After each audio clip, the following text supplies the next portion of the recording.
Ketemu lagi dengan pelajaran ilmu hadis.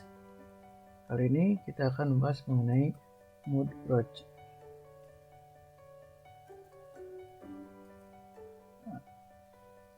Tapi sebelum kita membahas mengenai hadis mudraj, ada beberapa hal yang mesti kita pahami dulu sebelum kita masuk ke mudraj, agar pembahasan sistematis.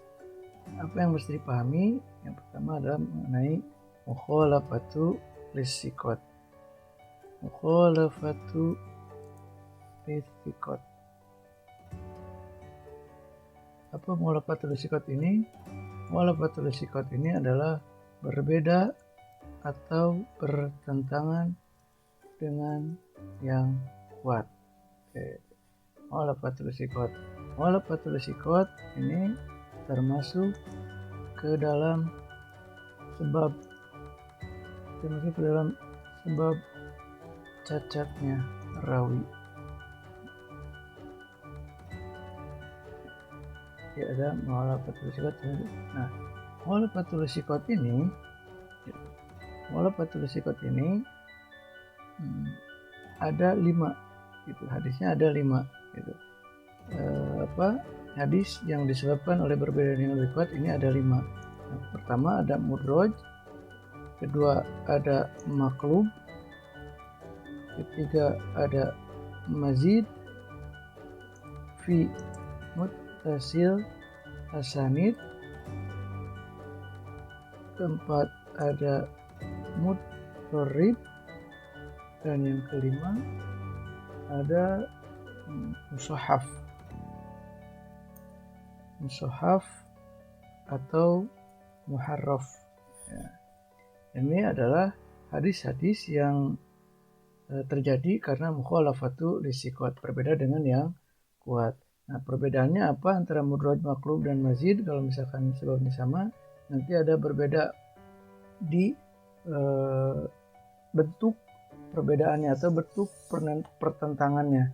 Kalau mudraj misalnya itu adalah karena terjadi perubahan sanad ya, atau memasukkan sesuatu itu ke dalam matanya. Kalau maqlub ini terjadi karena terbalik, itu dibolak-balik gitu. Harusnya nama bapaknya jadi nama anaknya jadi nama bapaknya. Gitu. Kalau mazid fi muttasil asanid ini terjadi karena dia menambah rawi dalam sanadnya.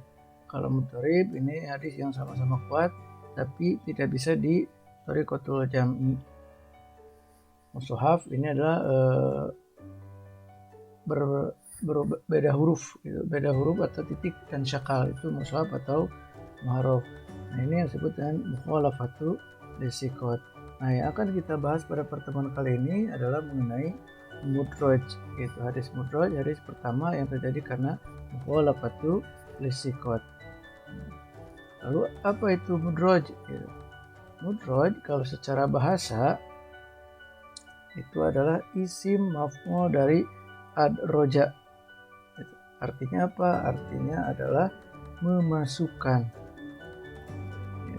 Jadi adroja syai'a, memasukkan sesuatu. Itu yang disebut dengan mudraj secara bahasa. Nah, kalau secara apa? Secara istilah. Kalau secara istilah, mudraj itu adalah merubah bentuk sanadnya. Merubah bentuk sanad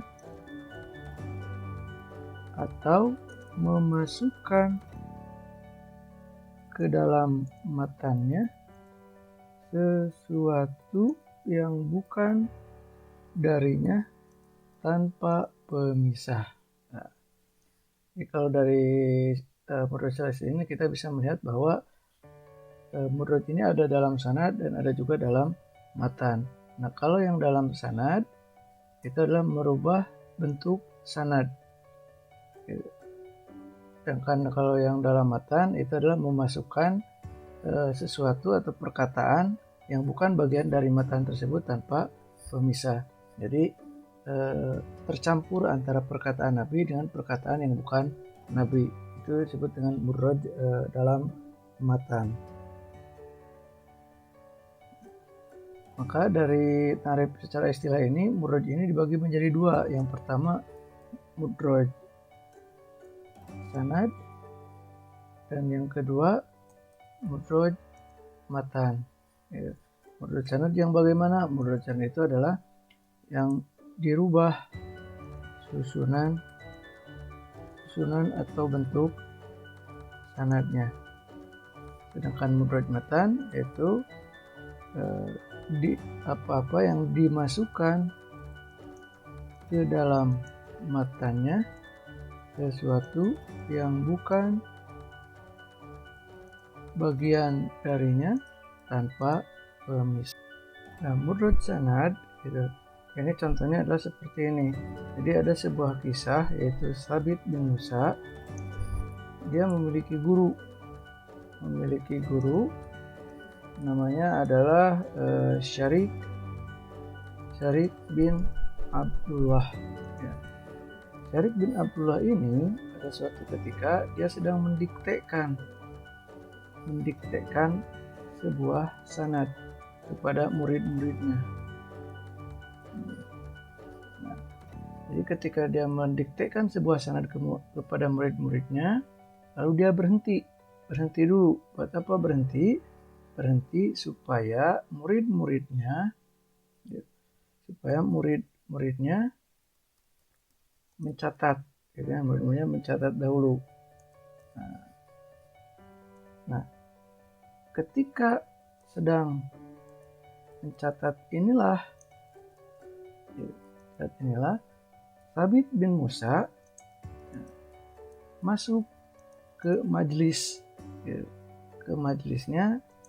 Syarik bin Abdullah. Ya. Gitu. Jadi si Sabit ini baru masuk ke majelis Syarik bin Abdullah, gitu ya. Nah, otomatis gurunya tersebut atau Syarik bin Abdullah melihat kepada Sabit bin Musa, gitu. Nah, ketika Syarik bin Abdullah ini melihat Musa, secara spontan dia menyebutkan man kasurat sholatuhu bil laili hasuna wajhahu bin nahari, gitu. Barang siapa yang banyak salat malamnya, gitu, maka wajahnya akan baik di siang hari, gitu. Man kasurat sholatuhu bil lail hasuna wajhuhu bin nahari. Nah, perkataan ini man kasurat sholatuhu ini sebenarnya adalah perkataan spontan dari Syarik bin Abdullah ketika melihat Sabit bin Musa.